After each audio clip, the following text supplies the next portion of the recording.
ఉన్న బంగారాన్ని విడిపించి ఆ రోజు ఆన్లైన్ రేటుకే మేము కొంటాం. Sharma gold company. సంతానం కలిగించే రైస్ ఉందని మీకు తెలుసా?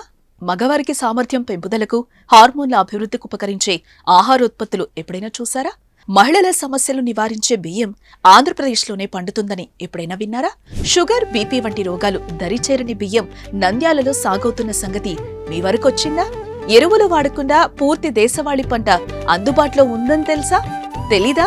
అయితే మీరు నంద్యాల జిల్లాలోని గోస్పాడు మండలానికి వెళ్దాం. అక్కడ ఆరోగ్యానికి వరప్రదాయిని వంటి సిరుల పంటలను పరిశీలిద్దాం రండి.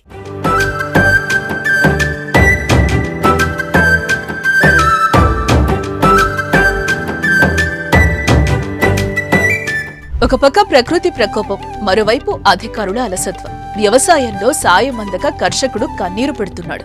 నాసిరకం ఎరువులు, విత్తనాలు అన్నదాతలను నట్టేట ముంచుతున్నాయి. దేశానికే వెన్నెముకైన రైతు గత్యంతరం లేక బలవన్మరణాలకు పాల్పడుతున్నాడు.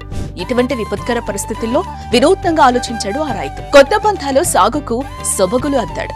వ్యవసాయాన్ని లాభాల పంటగా మార్చాడు. నంద్యాలలోని ఆ రైతు ఎంతో మందికి ఆదర్శప్రాయంగా మారాడు.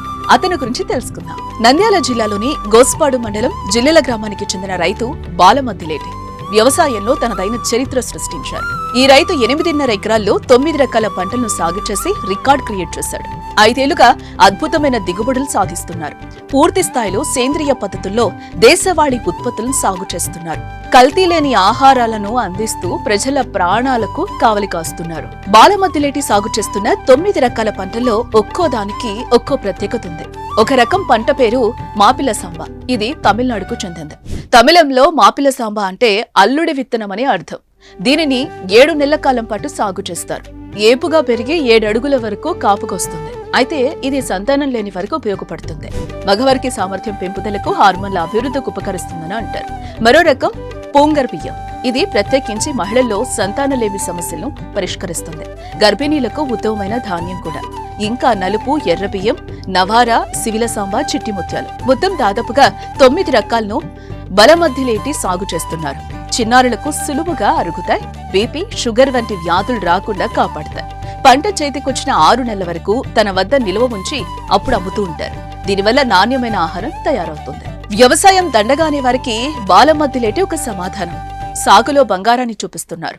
ఉద్యోగ ఉపాధి లేదని కుంగిపోకుండా నేల తల్లిని నమ్ముకుని సిరుల వాన కురిపిస్తున్నారు. నిరుద్యోగులు సైతం వ్యవసాయం రంగం వైపు మొగ్గు చూపేలా నిలిచారు.